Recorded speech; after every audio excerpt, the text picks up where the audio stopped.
యాకోబు పద్దెనిమిదిలో ఉన్నప్పుడు దేవుడు ఆయనకు ప్రత్యక్షమయ్యాడు.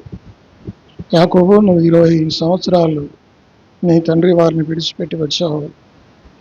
అయితే ఆయన ఏశావును మోసగించిన కారణంగా ఏశావుకు రావాల్సిన దీవెనలు కొల్లగొట్టాడు. ఏశావు చంపాలని ప్రయత్నం చేసినప్పుడు తన తల్లి మాట చొప్పున పారిపోయాడు. నీ అన్న నేను చంపాలని ప్రయత్నం చేసినాడు యాకోబు, నువ్వు మా ఇంటికి వెళ్ళు అని ఆమె ఎవరు రిబ్కానే కదా, రిబ్కా చెప్పింది. ఆయన వెళ్ళిపోయాడు. వెళ్ళిపోతూ ఒక చెట్టు కింద ఒక దగ్గర ఆయన దేవుడు ఆయనకు ప్రత్యక్షమయ్యాడు. ఆదికాండం 28వ అధ్యాయం. అక్కడ దేవుడు ఆయనకు ప్రత్యక్షమై ఆయనతో మాట్లాడాడు. 15వ వచనం, 28:15. ఇదిగో నేను నీకు తోడై ఉండి నువ్వు వెళ్ళు, ప్రతి స్థలమందు నేను కాపాడచ్చు, ఈ దేశమునకు నేను మరలా రప్పించదు, నేను నీతో చెప్పినది నెరవేర్చే వరకు నేను విడవనని చెప్పగా. దేవుడు చెప్పాడు, యాకోబు నువ్వు పారిపోతున్నావు నిజమే, కానీ నేను మరలా నువ్వు వస్తావు, నేను నిన్ను విడవనని దేవుడు చెప్పాడు. అప్పుడు యాకోబు లేచి భయపడి ఇది దేవుని స్థలమే అని చెప్పి 18వ వచనం. తెల్లవారినప్పుడు యాకోబు లేచి తాను తలగడగా చేసుకున్న రాయి తీసి దాన్ని స్తంభముగా నిలిపి దాని కొన మీద నూనె పోసాను, మరియు అతడు ఆ స్థలమునకు బేతేలను పేరు పెట్టాను. చూసారా? కాబట్టి బేతేలు అనగా కింద ఫుట్నోట్లో ఉంది దేవుని మందిరం. అయితే ఇప్పుడు 20 సంవత్సరాలు గడిచింది. యాకోబు వెళ్ళాడు. పద్దెనిమిదిలో తన మామ అయిన లాబాని ఇంట ఉన్నాడు. అక్కడ మరి 2 భార్యలు. ఎవరు? మొట్టమొదటిగా ఈయన మోసగాడు అంటే ఈయన మించిన మోసగాడు ఎవరాయన? లాబాను. ముందు రాహేలును ప్రేమించాడు. రాహేలు కోసం 7 సంవత్సరాలు సేవ చేశాడు. తర్వాత ఆయన ఏం చేశాడు? లేయా అని ఇచ్చి పెళ్లి చేశాడు. మళ్ళా రాహేలు కోసం అంటే 14 సంవత్సరాలు మరి 2 భార్యల కోసం ఆయన చాకరీ చేశాడు మామ దగ్గర. ఆ తర్వాత 2 భార్యలు 2 దాసుల ద్వారా మరి దాదాపు 12 మంది పిల్లల్ని కన్నాడు. ఇప్పుడు 20 సంవత్సరాలు గడిచింది. 20 సంవత్సరాలు గడిచింది. ఆస్తి పెరిగింది, సంపద పెరిగింది, పశువులు, మేకలు, గొర్రెలు, పనివారు, దాసులు, దాసులు వీరందరూ పెరిగారు. ఇప్పుడు దేవుడు చెప్తున్నాడు, తిరిగి నువ్వు బేతేలుకు వెళ్ళు అని. 31వ అధ్యాయం 31వ అధ్యాయం 13వ వచనమా? 31వ అధ్యాయం 3వ వచనం. అప్పుడు యెహోవా నీ పితరుల దేశమునకు తిరిగి వెళ్ళుము చెప్పగా,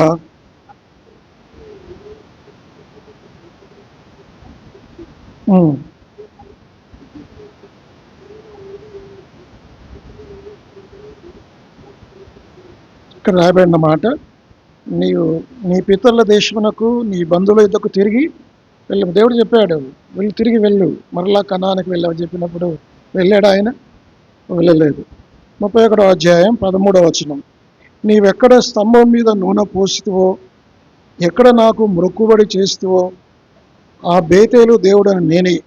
ఇప్పుడు నీవు లేచి ఈ దేశంలో నుండి బయలుదేరి నీవు పుట్టిన దేశంలోకి తిరిగి వెళ్ళమని నాతో చెప్పాను. 2 సార్లు అంటే ఆ సంగతి చెప్తున్నాడు, తన భార్యతో చెప్తున్నాడు, భార్యలతో. దేవుడు నాకు చెప్పాడు, ఈ దేశం విడిచిపెట్టామన్నాడు, నీ సొంత ఊరికి వెళ్ళమని చెప్పాడు. మరి వెళ్ళాడా? వెళ్ళలేదు. తర్వాత ఆయన ఏం చేశాడంటే అక్కడే తిష్ట వేశాడు. 33వ అధ్యాయం 20వ వచనం. 33:20. అక్కడ ఒక బలిపీఠము కట్టించి చూసారు.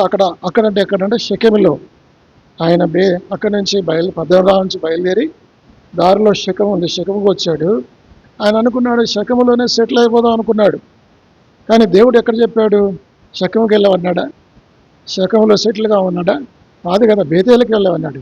ఈయన షెకెముకి వెళ్ళి అక్కడ ఏం చేశాడు? చక్కగా ఒక బలిపీఠము కట్టాడు. బలిపీఠం కట్టి ఇక్కడనే దేవుని పూజించి ఇక్కడే ఉన్నాం అనుకున్నాడు. కానీ దేవుడు మరలా మరి 35వ అధ్యాయం 1వ వచనం. దేవుడు యాకోబుతో నీవు లేచి బేతేలుకు వెళ్ళి అక్కడ నివసించి నీ సహోదరుని ఏశావేదుడి నుండి నీవు పారిపోయినప్పుడు నీకు కనబడిన దేవునికి అక్కడ బలిపీఠమును కట్టుమని చెప్పగా ఇప్పుడు ఈసారి మాత్రం అతను లేచి పూర్తిగా విధేయుడయ్యాడు. 31 అధ్యాయంలో 2 సార్లు, 35 అధ్యాయంలో చెప్పాడు. ఆయన శకంలో సెటిల్ అవుదాం అనుకున్నాడు, శకంలో బలిపీఠం కట్టాడు. దేవుని మాటకు లోబడి బేతేలుకు వెళ్దామని నిర్ణయించుకున్నాడు. బేతేలు అంటే దేవుని మందిరము. కాబట్టి పవిత్రమైన స్థలం, పరిశుద్ధమైన స్థలం, తాను మొక్కుబడి చేసుకున్న స్థలం. మరి పరలోక గవిని అనేది బేతేలు. కాబట్టి అలాంటి స్థలానికి వెళ్ళాలి. అపవిత్రమైన స్థలంలో మనం ఉండకూడదు. కాబట్టి పరిశుద్ధమైన స్థలంలో, దేవుని మందిరంలో మనం కనబడాలి. దేవుడు యాకోబుతో నీవు లేచి, మొట్టమొదటిగా మనం ఏం చేయాలంటే లేవాలి. ఏం చేయాలి? మనం పడి ఉన్న చోటికి, పాపపు చోటు నుంచి తిరిగి లేవాలి. ఒకవేళ ఏ స్థితిలో పడితేవో, మన గత వారం చెప్పాను నేను కదా, యాకోబులో ప్రకటన 2:5, ప్రకటన 2:5 గత 3 hours నువ్వు ఏ స్థితిలోంచి పడితేవో అది జ్ఞాపకం చేసుకొని మారు మనసు పొంది ఆ మొదటి క్రియలు చేయదు చాలు. మొట్టమొదటి ఏం చేయాలి? ఆ జ్ఞాపకం చేసుకోవాలి. ఏ స్థితిలోంచి పడ్డావు, ఒకప్పుడు ఎంత పరిశుద్ధంగా జీవించావు, ఎంత ప్రార్థనలు చేశావు, ఎంత చక్కగా మందిరానికి వచ్చావు, అన్ని కుడుకులకు వచ్చావు, ఎంతో ఆశతో జీవించేవాడు. ఈ రోజున దేవుని మందిరానికి దూరం అయ్యావు. వాక్యాన్ని చదవటం, ప్రార్థన చేయటం మానేసావు.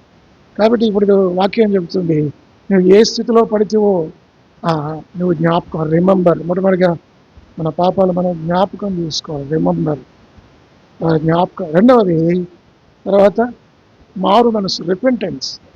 మొట్టమొదటిగా రిమెంబర్, జ్ఞాపకం చేసుకోవాలి. రెండవది మారు మనసు పొందాలి కదా, పశ్చాత్తాపడాలి, రిపెంట్ కావాలి. మూడవది ఆ మొదటి క్రియలు చేయాలి. ఆ మొదటి క్రియాలంటే బాప్టిజం పొందినప్పుడు ఏ క్రియలు చేసాం? ఎక్కువగా బైబిల్ చదివేవాళ్ళం, ఎక్కువగా ప్రార్థన చేసేవాళ్ళం, పరిశుద్ధంగా జీవించేవాళ్ళం, మందిరానికి వచ్చేవాళ్ళం. ఆ మొదటి క్రియలు నువ్వు చేసావు, మధ్యలో పడిపోయావు. ఇప్పుడు దేవుడు చెప్తున్నాడు ఆ మొదటి క్రియలు, రిపీట్ దోస్ ఫస్ట్ వర్క్స్ కదా. Remember, repentance and repeat, 3R అంటాను ఫార్ములా. ఈ ఫార్ములా మీరు గుర్తుపెట్టుకోవాలి. అర్థమైందండి? కాబట్టి ఇప్పుడు నీవు లేచి అంటున్నాడు, బిడ్డ యాకోబు, నువ్వు ఉన్న స్థలం నుంచి లే. ఇది నువ్వు ఉండే స్థలం కాదు. నేను చెప్పాను నీకు, బేతేలుకి వెళ్ళు, దేవుని మందిరానికి వెళ్ళు. అది పరలోక గవిని, అక్కడికి వెళ్ళాలి, అక్కడ బలిపీఠం కట్టాలి, అక్కడ నన్ను ఆరాధించాలి. నీవు లేచి కాబట్టి పడి ఉన్న స్థలం నుంచి లేవాలి. లూకా సువార్త 15వ అధ్యాయం, ఆయన కూడా తప్పిపోయిన కుమారుడు లేచాడు. లూకా సువార్త 15:17 వచనమా, 18వ వచనం అమ్మ. నేను లేచి, చదవండి. నేను లేచి నా తండ్రి వద్దకు వెళ్ళి, తండ్రి విరోధముగాను. కాబట్టి ఇక్కడ అంటున్నాడు నేను లేచి. లేచి అంటే అది ఫిజికల్గా లేవటం కాదు. అంటే నా పడి ఉన్న స్థితి నాకు తెలుసు. నేను ఎక్కడ పడిపోయానో, ఎక్కడ పాపం చేశానో, ఎక్కడెక్కడ దేవునికి దూరం అయ్యానో, నా పరిస్థితి, నా స్థితి నాకు తెలుసు. కాబట్టి నేను ఆ పరిస్థితిని విడిచిపెడతాను, ఈ పాపాన్ని విడిచిపెడతాను, ఈ స్థితి నుంచి నేను లేస్తాను. నేను లేచి, అది అర్థమైందండి. యాకోబుతో దేవుడు, నీవు లేచి ఈ స్థలాన్ని విడిచిపెట్టు, నేను చెప్పిన చోటికి వెళ్ళు. కాబట్టి మనం లేవాలి. ఎవరికి వారంగా మనం పడిపోయిన స్థితి మనకు తెలుసు. ఎక్కడ పడిపోయామో, ఎక్కడ దారి తప్పామో, ఎక్కడ దేవుని విడిచిపెట్టామో, ఎక్కడ బైబిల్ చదవటం మానేసామో మళ్ళీ మొదలు పెట్టండి. ఎక్కడ ప్రార్థన చేసి ఆపారో మళ్ళీ మొదలు పెట్టండి. అర్థమైందండి? కాబట్టి నీవు లేచి అని అంటున్నాడు. రెండవ మాట, దేవుడు యాకోబుతో, నీవు లేచి బేతేలుకు వెళ్ళి అక్కడ నివసించి నీ సహోదరుడైన ఏశావు ఎదుట నుండి నీవు పారిపోయినప్పుడు నీకు కనబడిన దేవునికి అక్కడ బలిపీఠమును కట్టమని. అంటే బేతేలులోని ఒక 20 సంవత్సరాల క్రితం ఏం చేసావని గుర్తుందా? ఎక్కడ రాయిని నూనె పోసి తలరాయిని నూనె స్తంభం చేసి కట్టావో ఆ స్థలానికి వెళ్ళు, అక్కడ బలిపీఠం కట్టని దేవుడు చెప్తున్నాడు. ఇప్పుడు యాకోబు కొన్ని మాటలు చెప్తున్నాడు తన పరివారంతో. 2వ వచనం చాలా ప్రాముఖ్యమైన మాట. యాకోబు తన ఇంటి వారితోనూ తన యొద్దనున్న వారందరితోనూ. ఎవరెవరట? యాకోబు ఒకటే కాదు, యాకోబు భార్యలు, యాకోబు దాసీలు, యాకోబు కుమారులు, యాకోబు పనివారు, దాసురాండ్రు, అందరూ కూడా వారికి 3 ఇన్స్ట్రక్షన్స్ ఇస్తున్నాడు. ఈ 3 ఇన్స్ట్రక్షన్స్ మనం కూడా పాటించాలి. అందులో మొట్టమొదటిది ఏంటంటే, తన ఇంటి వారితో తన యుద్ధనున్న వారందరితోనూ మీ యుద్ధనున్న అన్య దేవతలను పారవేసి ఏం చేయాలి? అన్య దేవతలు ఏం చేయాలి? ముందు పారవేయాలి, ఈ విగ్రహాలను పడద్రోయాలి. అర్థమైందండి? అది చాలా దేవుడు విగ్రహములకు నాకు చెందిన స్తోత్రములను విగ్రహములకు చెందనీయను. దేవుని దృష్టిలో బహుభయంకరమైన పాపం విగ్రహారాధన. దేవుడు దేనైనా సహిస్తాడు కానీ విగ్రహారాధన ఆయన సహించడు. కాబట్టి ఏదైతే మీ దగ్గర అన్య దేవతలు ఉన్నాయో వాటిని తీసి పారవేయండి. అంటే యాకోబుకు తెలిసింది తన ఇంటి వారి వద్ద కాదు, తన సొంత భార్య రాహేలు వద్దనే ఏమున్నాయి? ఆ విగ్రహాన్ని దొంగిలించింది ఆమె. చూడండి ఆ మాటలు, ఐడల్స్ 31వ అధ్యాయం 19వ వచనం. 31:19.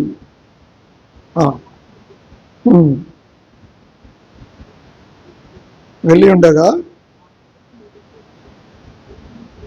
రాహేలు తన తండ్రి ఇంటున్న గృహదేవతలను, ఆయన లాబానుకు గృహదేవతలు ఉన్నాయి, ఈమెం చేసిన ఆ గృహదేవతలు దొంగిలించుకుంది. దొంగిలించి మళ్ళీ ఆమెకి ఇచ్చిందా? ఇవ్వలేదు. పాప ఆయన చాలా వెతికినా కానీ ఆయన కనబడలేదు. కాబట్టి రాహేలు వద్ద విగ్రహాలు ఉన్నాయి. 34 అదే అధ్యాయం 35, 34-35. రాహేలు ఆ విగ్రహములను తీసుకొని 31, 34. రాహేలు ఆ విగ్రహములను తీసుకొని వంటే సామాగ్రిలో పెట్టి వాటి మీద కూర్చున్నాను. కాగా లాబాన గుడారం అంతటిను తడివి చూచినప్పటికీ అవి దొరకలేదు. ఆమె తన తండ్రితో తమ ఎదుట నేను లేవలేనన్న తాము కోపడకూడదు, నేను కడగా ఉన్నానని చెప్పాను. అతను ఎంత వెతికినా ఆ విగ్రహములు దొరకలేదు. అంత అబద్ధం. ఒకటి దొంగిలించడం ఒక పాపం, విగ్రహాలు పెట్టుకోవడం ఒక పాపం, దొంగిలించడం రెండవ పాపం, అబద్ధం ఆడటం మూడవ పాపం. ఈమె యాకోబు భార్య. యాకోబు ఎంతో చక్కగా ప్రేమించిన భార్య.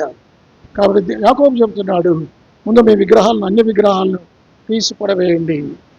దేవునికి ఆరాధించక ముందు మన హృదయాల్లో అన్యుల ఇళ్లలో విగ్రహాలు ఎక్కడుంటాయి? అన్యుల విగ్రహాలు ఎక్కడుంటాయి? ఇళ్లల్లో లేకపోతే గుళ్ళల్లో. క్రైస్తవుల విగ్రహాలు ఎక్కడుంటాయి? ఎక్కడుందన్నమాట? యెహెజ్కేలు గ్రంథం 14వ అధ్యాయం 3వ వచనం. యెహెజ్కేలు గ్రంథం 14వ అధ్యాయం 3వ వచనం. నరపుత్రుడా, ఈ మనుషులు తన హృదయములో విగ్రహములే నిలుపుకొని, చూసారా ఎక్కడున్నాడు విగ్రహాలు? హృదయంలో పెట్టుకుంటాం మనం. అన్యులేమో బయట పెట్టుకుంటారు, మనమేమో హృదయంలో పెట్టుకుంటాం. ఇంకెక్కడ పెట్టుకున్నాం? ఆ కింద మనస్సులు అనే మాట చూడండి. మనస్సున విగ్రహములను మనస్సులో, హృదయంలో పెట్టుకున్నారు, మనసులో పెట్టుకున్నారు. ఎవరు వీళ్ళు? ఇశ్రాయేలీ ప్రజలు. ఇప్పుడెవరు? క్రైస్తవులు, మనమే. కాబట్టి మన విగ్రహాలు ఏమిటి మన విగ్రహం? అదొక వ్యక్తి కావచ్చు, ఒక వ్యవస్థ కావచ్చు, ఒక పని కావచ్చు, ఒక ఉద్యోగం కావచ్చు, ఒక ఆట కావచ్చు, ఒక మొబైల్ కావచ్చు, ఒక ఆరాధించే వ్యక్తి కావచ్చు, ఒక మోడల్, ఎవరైనా సరే ఒక విగ్రహమే. అంటే దేవుని కంటే నువ్వు దేనిగా ఎక్కువగా ఇష్టపడతావో? కొన్నిసార్లు కుటుంబమే విగ్రహం, కొన్నిసార్లు పిల్లలే విగ్రహం, కొన్నిసార్లు రకరకాల అందం విగ్రహం, కొన్నిసార్లు చదువు విగ్రహం, కొన్నిసార్లు జ్ఞానం విగ్రహం, కొన్నిసార్లు మంచి ఉద్యోగాన్ని బట్టి గర్విస్తారు. నేను హై సొసైటీలో ఉన్నాను, గర్వం. ఇవన్నీ కూడా విగ్రహాలే. అర్థమైందండి? విగ్రహం అంటే భౌతికమైన విగ్రహాలే కాదు, ఐడల్సే కాదు. ఇవన్నీ కూడా దేవుని బిడ్డలం ఈ హృదయంలో పెట్టుకొని తీసేయకుండా దేవుని దగ్గరికి వెళ్ళి ప్రార్థన చేస్తే అక్కడే ఉంది, వీరు నా యొద్ద విచారించ చేయదగునా అని. ఇట్లాంటి వాళ్ళు ప్రార్థన చేస్తే నేను వింటానా? అంటే ప్రార్థన చేయాలంటే ఏం చేయాలి? దేవుని దగ్గరికి వెళ్ళకముందు ఏం చేయాలి? ఈ విగ్రహాలు, ఈ ఐడల్స్ అన్నీ కూడా ఈ మనసులో ఉన్నాయి, హృదయంలో ఉన్నాయండి, తీసివేయాలి. దేవునికి మీకు మధ్యలో ఉన్న ఏ విగ్రహమైనా, అది ఏదైనా సరే, అది పనైనా సరే కదా, దాన్ని తీసివేయాలి. ఇప్పుడు యాకోబు చెప్తున్నాడు, నీ విగ్రహం తీసివేయండి. ఐడల్స్. యెహోషువ గ్రంథం 15వ అధ్యాయం 24వ వచనం. యెహోషువ గ్రంథం 15వ అధ్యాయం, క్షమించాలి, 24వ అధ్యాయం 14వ వచనం. యెహోషువ 24:14. కాబట్టి మళ్ళీ భయభక్తులు గల వారై ఆ, ఆ, ఉమ్. ఏం చేయాలన్నట? పితరుల దేవతలను త్రోసివేసి తీసేసి యెహోవానే సేవించాలి. యెహోషువ చెప్తున్నాడు. కాబట్టి ఇశ్రాయేలు ప్రజలు కూడా వారి పితరులు అంటే వీళ్ళు ఎక్కడ నేర్చుకున్నారు ఇశ్రాయేలు విగ్రహారాధన? ఎక్కడ నేర్చుకున్నారు? ఐగుప్తులో ఉన్నప్పుడు వాళ్ళతో పాటు వీళ్ళు కూడా వాళ్ళని చూసి వీళ్ళు నేర్చుకున్నారు. అప్పుడు యెహోషువ అంటున్నాడు, ఆ విగ్రహాలు తీసేయండి, అన్య దేవతలను పారివేయండి, మీరు దేవుని యొద్దకు రాదలిచారా? కాబట్టి మొట్టమొదటిగా మనం బలలో యోగ్యంగా పాల్గొందాలంటే, మనల్ని మనం శుచిపరచుకోవాలంటే, మనం బలిపీఠం కట్టాలంటే, మనం దేవుని యొద్దకు రావాలంటే, పరలోక గవిని చేరాలంటే ఏం చేయాలి? మొట్టమొదటిగా నీ హృదయంలో ఉన్న విగ్రహాలు తీసివేయాలి. అది మొదటి షరతు. యాకోబు అంటున్నాడు, మీరు అన్య దేవతలను పారద్రోసి, 35వ అధ్యాయం 2వ వచనం, మీ వద్దనున్న అన్య దేవతలను పారవేసి, అది మొదటిది. రెండవది, మిమ్మును మీరు శుచిపరచుకొని, ఏం చేయాలి? శుచిపరచుకొని కడుక్కోవటం, శుభ్రం చేసుకోవటం. కడుక్కోవటం అంటే ఏదో స్నానం చేయటం కాదు, అంటే మనస్సులో ఉన్న కల్మషాన్ని తీసివేసుకోవటం, పవిత్రపరచుకోవటం, హృదయాన్ని పవిత్రపరచుకోవటం. చూడండి 51వ కీర్తన 2వ వచనం అక్కడ ఉంది. ఏ విధంగా పవిత్రపరచుకోవాలి, అవి ఏ విధంగా పాపం వచ్చింది ఆయనకి. నా దోషము కప్పుకున్నట్లు నన్ను బాగుగా కడుగు, నా పాపము పోవునట్లు, నా దోషము పోవునట్లు నన్ను బాగుగా కడుగు. ఇంకా నా పాపం పోవునట్లు. చూసారా, దేవునితో మొరపెట్టుకుంటున్నాడు, అయ్యా ప్రభువా, నేను పాపం చేశాను, నేను వ్యభిచరించాను, నేను నరహత్య చేశాను. ఇప్పుడు అంటూ దేవుని దగ్గర నన్ను కడగండి, నన్ను పవిత్రపరచండి, నా దోషం పోవున్నట్లుగా నన్ను కడుగు, నా అపవిత్రతను కడగబడాలి. 7వ వచనం అమ్మా, అక్కడే 7వ వచనం, నేను పవిత్రునగునట్లు ఇస్సోపుతో నా పాపమును పరిహరింపుము. చూసారా, ఇస్సోపు అంటే ఆ రోజుల్లో మనం ఇప్పుడు ఏదైతే లక్స్, సంతూరు ఇలా మన సబ్బులతో స్నానం చేస్తామో ఆ రోజుల్లో హిస్సోపుతో పూర్తిగా శుభ్రం అయ్యేది. మరి హిస్సోపును వాళ్ళు హిస్సోపులోంచి ఇల్లు సోపు వచ్చిందేమో, హిస్సోపుతో నన్ను కడుగుము. కాబట్టి కడగబడాలి. నువ్వు దేవుని యొద్దకు రాకముందు, బలలో చేయి వేయకముందు మొట్టమొదటి షరతు ఏంటి? మీ మనసులో దేవునికి మీకు ఇంకా దూరపరిచే ఏమైనా ఉన్నాయా? అవి తీసివేసుకోవాలి. వాటిని పెట్టుకొని బలలో చేయి వేయటం, అది మరింత శిక్షావిధి, అది మరింత నష్టం. దేవుని ఎదుర పాప క్షమాపణ అడిగిన, ప్రభువా, నా హృదయంలో, నా మనసులో అనేకమైన విగ్రహాలు ఉన్నాయి ప్రభువా, ఆ విగ్రహాలు నీకు నాకు దూరం చేస్తున్నాయి. ధనాపేక్షలను ఒక విగ్రహం కొలసి 3:5 ఉంది. ఏముందండి అక్కడ? కావున జారత్వమును, అపవిత్రతను, కామాతురతను, దురాశను, విగ్రహారాధనైన ధనాపేక్షను చంపివేయడి. అంటే ధనాపేక్ష కూడా విగ్రహమే. కొంతమందికి ధనమే విగ్రహం. నీకు ధనం కావాలా, దైవం కావాలంటే ఏం కోరుకున్నారు? ఆ యవనస్తుడు ఏం కోరుకున్నాడు? ధనమా దైవం అంటే ఏం కోరుకున్నాడు? నాకు నొద్దు ప్రభువా, నాకేం కావాలి? ధనమే కావాలని చెప్పి వెళ్ళిపోయాడు, సనుక్కుంటూ బాధపడుతూ వెళ్ళిపోయాడు, నరకానికి వెళ్ళాడు. కాబట్టి ధనం అనేది ఒక విగ్రహం. రెండవది, మిమ్మల్ని మీరు కడుక్కోవాలి. యెషయా గ్రంథం 1వ అధ్యాయం 16వ వచనం. యెషయా గ్రంథం 1వ అధ్యాయం 16వ వచనం. మిమ్మల్ని కడుక్కొనడి, శుద్ధి చేసుకొనడి, మీ దుష్క్రియలు నాకు కనబడకుండా. చూసారా, కాబట్టి కడుక్కోవాలి. ఎలా కడుక్కోవాలి? మనం కడుక్కోవాలి, దేంతో కడుక్కోవాలి? 3 కడుక్కోవాలి. ఒకటి చెప్పండి, యేసుక్రీస్తు రక్తము ద్వారా. మనం యేసు రక్తము ప్రతి పాపము నుండి మనల్ని యేసుక్రీస్తు రక్తము ద్వారా మళ్ళీ పవిత్రపరచుకోవాలి. యేసుక్రీస్తు రక్తము అందుబాటులో ఉంది. పరలోకానికి వెళ్ళేటప్పుడు యేసుక్రీస్తు వారు తన రక్తాన్ని తీసుకొని వెళ్ళాడు, తన గాయాలతో ఆయన వెళ్ళాడు. ఆయన రక్తము అందుబాటులో ఉంది. ఆయన రక్తము ప్రోక్షణ రక్తము, ఆయన రక్తము పలుకు రక్తము, ఆయన రక్తము పరిశుద్ధమైన రక్తము, ఆ పరిశుద్ధమైన రక్తంతో నన్ను పవిత్రపరుస్తాడు. యేసు ప్రభువా, కలువరి శిలువలో నీవు నా కొరకు రక్తం చిందించావు. ఆఖరి రక్తబొట్టు వరకు ఆ రక్తముతో నన్ను కడుగు, నన్ను పవిత్రపరచు, నా పాపం నుంచి నాకు పవిత్రత విముక్తి అనుగ్రహించు అని ప్రార్థన చేయాలి. ఇక రెండవది, దేవుని వాక్యము చేత మనం కడగబడాలి. ఎఫెసీ 5వ అధ్యాయంలో ఉంది, దేవుని వాక్యము చేత ఉదక స్నానము చేయబడి కదా. దేవుని వాక్యం మనల్ని పవిత్రపరుస్తుంది. ఇప్పుడు నేను చెప్పిన మాటను బట్టి మీరు చెప్పండి. ఇప్పుడు నేను చెప్పిన మాటను బట్టి యేసుప్రభువు అంటున్నాడు 15వ అధ్యాయం యోహాను సువార్త, నేను చెప్పిన మాటను బట్టి మీరు ఇప్పుడు పవిత్రులై ఉన్నారు. పవిత్రత దేని బట్టి? యేసు మాట అనగా వాక్యమును బట్టి. దేవుని వాక్యం మళ్ళీ పవిత్రపరుస్తుంది. మీరు దేవుని వాక్యాన్ని చదువుతూ ఉంటే యవనస్తులు దేని చేత తమ నడతను శుద్ధి చేసుకుందరు, వారి మీ వాక్యం హృదయంలో ఉంచుకుంటే చేతనే కదా.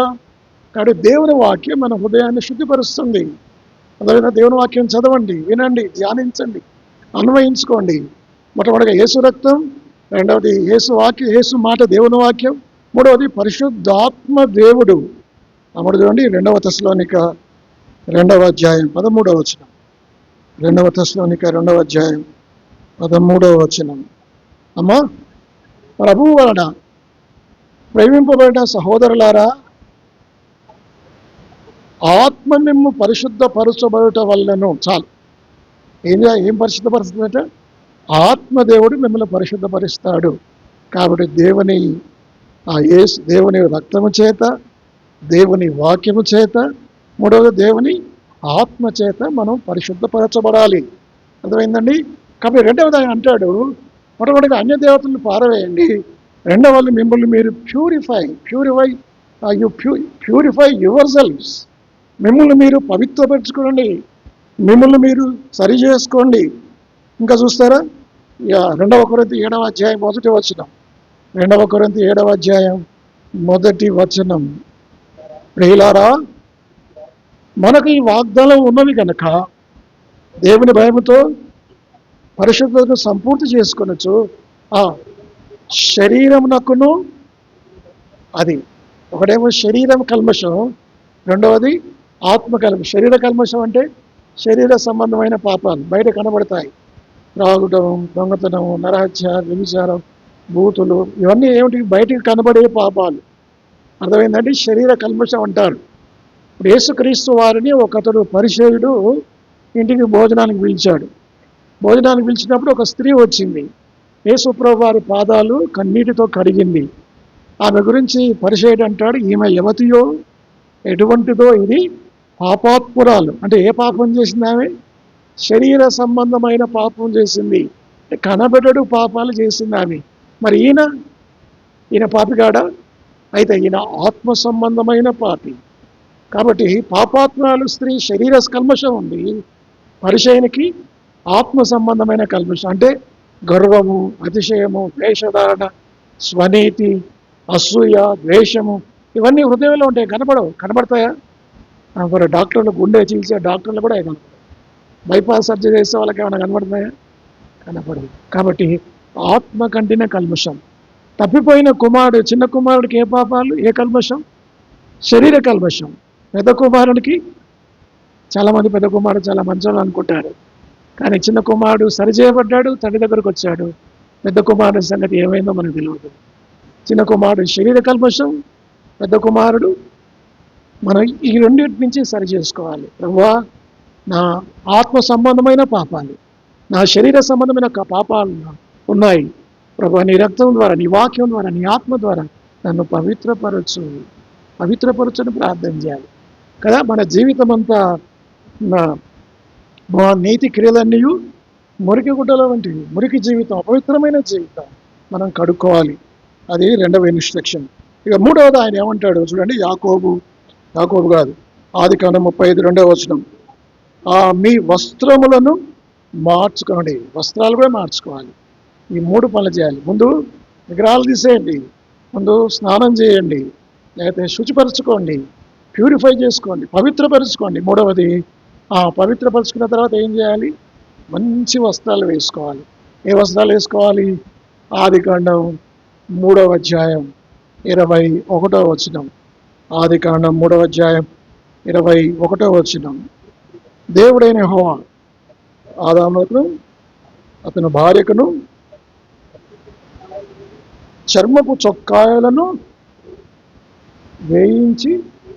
చేయించి వాటిని తొడిగించాను. అది నువ్వు దూరం ఉన్నావు, ఇప్పుడు ఉంటే నాకు వినబడేది. చర్మపు చొక్కాలను చేయించి, అంతకుముందు వాళ్ళకి ఏ వస్త్రాలు ఉన్నాయి? అంజూరపు ఆకుల వస్త్రాలు. అంజూరపు ఆకులు ఎంతసేపు ఉంటాయి చెప్పండి? గాలి వచ్చిందా, ఎండ కాసిందా, అవి మాడిపోతాయి. వారి దిగంబరత్వం, అవమానం బయట కనబడుతుంది, వారికి సిగ్గు కలుగుతుంది. కాబట్టి దేవుడు వారి మీద దయ ఉంచి వారికి ఏం చేశాడంటే, ఒక గొర్రె పిల్లని చంపి ఆ యొక్క చర్మపు చర్మాన్ని తీసి దాని చొక్కాయలుగా మార్చి వీరిద్దరికి ఏం చేశాడు? ఆయన తొలగించాడు. అంతకుముందు వారికి ఏమున్నాయి? టెంపరీ క్లోత్స్, అనగా ఇందాక మనం చదువు యెషయా గ్రంథం 64:6 ఏమున్నాయి? మన నీతి క్రియలన్నీ మురికి గుడ్డలు, అపవిత్రమైన వస్త్రాలు, తాత్కాలికమైన వస్త్రాలు, వాటి వల్ల ఏమీ రాదు.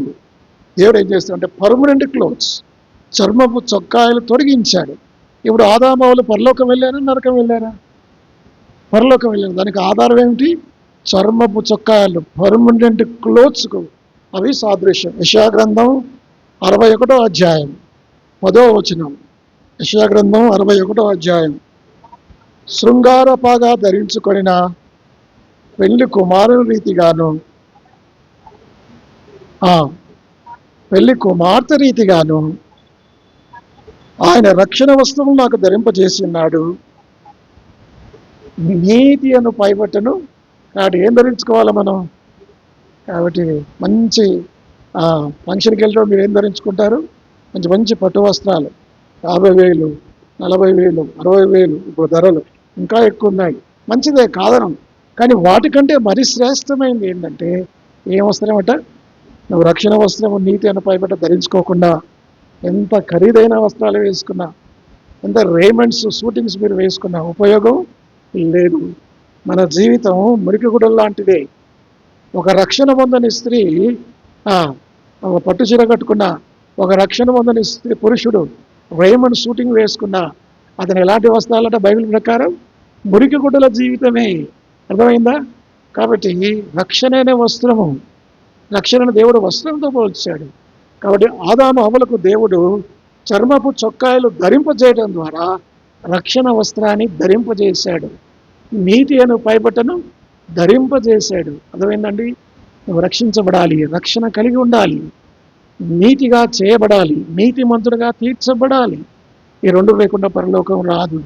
కాబట్టి మొట్టమొదటిగా అన్య దేవతలను పారవేసి, రెండవది మిమ్మల్ని మీరు శుచిపరుచుకొని మీ వస్త్రములను మార్చుకునండి. నువ్వు బేతాలకు వెళ్ళాలా, పరలోక గౌనీయతకు వెళ్ళాలని ఆశ ఉందా మీకు? మీరు రక్షణ వస్త్రం ధరించుకోండి. లూకాసు వార్త 15వ అధ్యాయం 22వ వచనం. లూకాసు వార్త 15వ అధ్యాయం 22.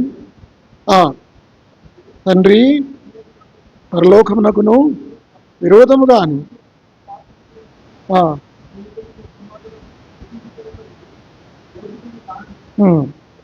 అయితే తండ్రి వాడిని చూచి ప్రశస్త వస్త్రములు త్వరగా తెచ్చి వీనికి కట్టి. చూసారా? అంతకుముందు ఏ వస్త్రాలు ఉన్నాయి అతనికి? వాడు ఎన్ని రోజులైందో స్నానం చేయక, ఎన్ని రోజులైందో అన్నం తినక, మాసిన వస్త్రాలు, చినిగిన వస్త్రాలు, కొంపు కొడుతుంది. అలాంటి వ్యక్తి తండ్రి వద్దకు వచ్చాడు. తండ్రి చెప్తున్నాడు, ఈ పాత వస్త్రాలు, ఈ వస్త్రాలు తీసివేయండి, ఇతనికి ప్రశస్తమైన వస్త్రాలు, ప్రశస్తమైన వస్త్రాలు. యేసు ప్రభు వారు మాత్రమే ప్రశస్తమైన వస్త్రాలు, రక్షణ వస్త్రము, నీతి అనే వస్త్రము, ఉల్లాస వస్త్రము, మహిమ వస్త్రము, ఇవన్నీ ఇచ్చేవారెవరు? యేసు ప్రభు వారే. ప్రభువా, ఈ మురికి గుడ్డలు వద్దు నాయన, నాకు ప్రశస్తమైన వస్త్రం అనుగ్రహించు, రక్షణ వస్త్రం నాకు అనుగ్రహించు. ఈ మూడు, మొట్టమొదటిగా అన్య దేవతలను పారవేయి, రెండవది నీవు శుచిపరచుకో, మూడవది వస్త్రములను మార్చుకో. అప్పుడు వారు బేతేలుకు వెళ్ళారు. వీరు బేతేలుకు వెళ్తున్నారు. తర్వాత ఇంకొక మాట చూడండి, 4వ వచనంలో, వారు తమ యొద్దనున్న అన్య దేవతలన్నిటినీ తమ చెవులనున్న పోగులను యాకోబునకు అప్పగింపగా, యాకోబు శెకెము దగ్గర ఉన్న మస్తకి వృక్షం కింద వాటిని దాచిపెట్టని కాదు, ఇంగ్లీష్ బైబిల్లో హీ బరీడ్ దెమ్, పాతి పెట్టని ఉంది. ఆ బంగారాన్నట, ఆ పోగులను ఆ చెవులను, ఆ విగ్రహాలను, అవన్నిటి ఏం చేశాడు? వాటిని ఏం చేశాడు? పాతిపెట్టాడు. పాతిపెట్టబడినట్లే పూర్తిగా ఆ విగ్రహాలు తీసివేయాలి. అప్పుడు ఈ 3 చేసిన తర్వాత ఏం చేశాడంటే, ఆయన బేతేలుకి వెళ్తున్నాడు. బేతేలుకి వెళ్తున్న క్రమంలో 5వ వచనం, వారు ప్రయాణమైపోయినప్పుడు